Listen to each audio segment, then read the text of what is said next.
Друзья рыбаки, всех приветствую на нашем канале. В этом видео я хочу показать еще один очень интересный соединительный узел. Основные преимущества данного узла в том, что вяжется он очень быстро и просто, способен соединять леску с леской, шнур со шнуром и даже шнур с леской, то есть узел является полностью универсальным. Но при своей простоте этот узел обладает очень хорошей прочностью и надежностью. Также хочу отметить его довольно компактные размеры, благодаря чему такое соединение будет с легкостью проходить даже через самые узкие кольца удилища. Значит так, вначале мы этим узлом соединим два толстых бытовых шнура, для того чтобы было все хорошо видно и понятно, а потом, чтобы максимально приблизиться к реальным условиям, этим же узлом соединим две лески и леску с рыболовным плетеным шнуром. Итак, вначале берем концы наших шнуров, которые нам необходимо связать, вот так вот их прикладываем друг к другу, и эти концы завязываем в обычный одинарный узел. Вот так. Его можно сильно не затягивать, там не стараться, потому что это узел у нас временный, потом мы его уберем.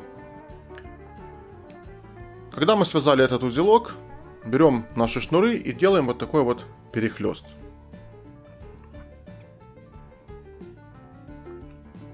И теперь наша задача вот этот вот шнур обернуть вокруг вот этого шнура где-то 4-5 раз. Для этого мы вот так вот это все берем и здесь вот так обматываем. Раз, два, три, 4, 5. В результате такой обмотки у нас здесь получается промежуток между шнуров. И теперь нам необходимо в этот промежуток вставить вот этот вот временный узелок. Вставляем узелок и достаем его с обратной стороны. Немного так вот подтягиваем. Получается вот такая конструкция.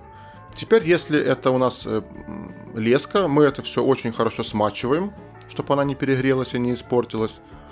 И можем затягивать. Берем один шнур, второй шнур и тянем их в противоположные стороны. При этом смотрим, чтобы узелок у нас красиво чтобы завязывался. Если что-то не так, периодически можно вот этот временный узелок подтягивать вот так вот вверх, чтобы вот тут образовывались ровные красивые витки.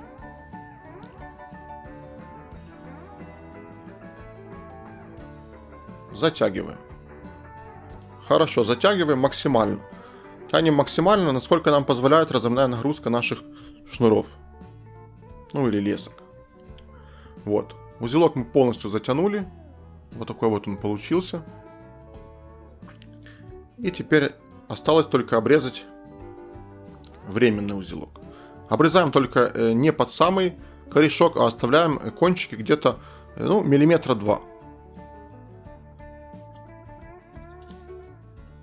Эти кончики никаким образом мешать нам не будут, но лучше, чтобы они были. Если вдруг мы сейчас узел каким-то образом дотянули не до конца, и он у нас будет немножко затягиваться еще в процессе эксплуатации, то если мы оставим вот эти кончики, он у нас никогда не распустится. Они просто немножко уменьшатся в результате того, что узел подтянется еще, и все. И так оно все уже останется, будет держаться все надежно.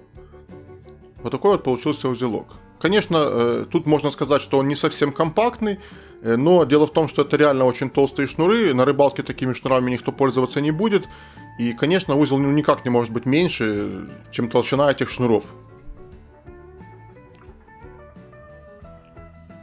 Вот так. Ну и теперь, как я обещал, таким же узлом соединим две лески. Вот берем леску, так вот сейчас я ее отмотаю, разрежу здесь. И вот у нас получается один конец лески и другой конец лески. Нам их надо соединить. Прикладываем друг к другу, вяжем здесь узелок.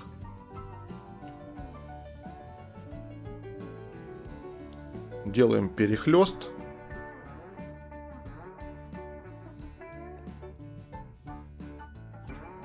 И вот эти лески оборачиваем 4-5 раз. 1, 2, 3, 4, И в этот промежуток вставляем наш временный узел.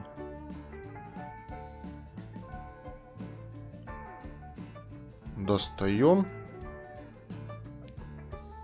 и затягиваем. Обязательно смачиваем. Ну, леску даже попроще затягивать, чем шнур. Тут автоматически формируется красивый узелок с ровными витками. Даже можно ничего особо и не поправлять здесь. Вот. У нас получился вот такой вот узелок. Обрезаем только лишние концы. Оставляем небольшие хвостики.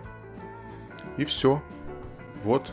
Как бы мы тут ни тянули, что бы мы ни делали, у нас этот узел никогда не порвется. То есть леска может порваться где угодно, только не на узле. Узел не распустится такой. Получился довольно компактный, такой обтекаемый, через любые кольца спокойно будет проходить. То есть можно вязать любые шок-лидеры, да в принципе все что угодно. Так, это мы соединили две лески. Ну и сейчас напоследок еще соединим леску с рыболовным шнуром. Если вдруг на камеру не видно, что это шнур, вот показываю, это действительно плетеный шнур. Ну а это леска справа. Делаем все как обычно. Здесь вяжем одинарный временный узелок. Вообще у меня самый любимый соединительный узел — это так называемый кровавый узел. Он реально очень прочный, очень надежный, но у него есть один недостаток, он многим не нравится из-за того, что кровавый узел вязать достаточно сложно. Я как бы уже привык его вязать и все равно испытываю некие как бы сложности во время его вязания, особенно если это происходит на рыбалке. И вот в чем преимущество данного узла, который мы сейчас вяжем, в том, что он по прочности ничем не уступает кровавому, но в плане исполнения в 1000 раз проще. Видите, вот вяжу вообще его элементарно, все получается с первого раза, там нигде ничего не выскакивает, не проскакивает, как это случается с кровавым узлом. И такой узел можно вязать даже новичкам, даже там, не знаю, если на улице мороз, у вас уже отмерзли руки, все равно можно спокойно его вязать. Значит, сделали перехлест. Здесь делаем 5 оборотов, 2, 3, 4, 5. Вот. И в этот промежуток вставляем наш временный одинарный узелок. Достаем его. И, кстати, вот когда мы вяжем шнур с леской, шнур может начать скользить по леске во время затягивания. Поэтому в данном случае вот этот вот временный узел старайтесь максимально чаще как бы поправлять и подтягивать до полной затяжки. Вот. Вначале он начал скользить, я как бы даже почувствовал. Потом, когда он полностью уже сформирован, скользить перестает. Вот что у нас получается. Еще его подтягиваем хорошо. И обрезаем вот этот вот конец с нашим временным узелком, оставив кончики пару миллиметров. Вот у нас соединился плетеный шнур с монолеской.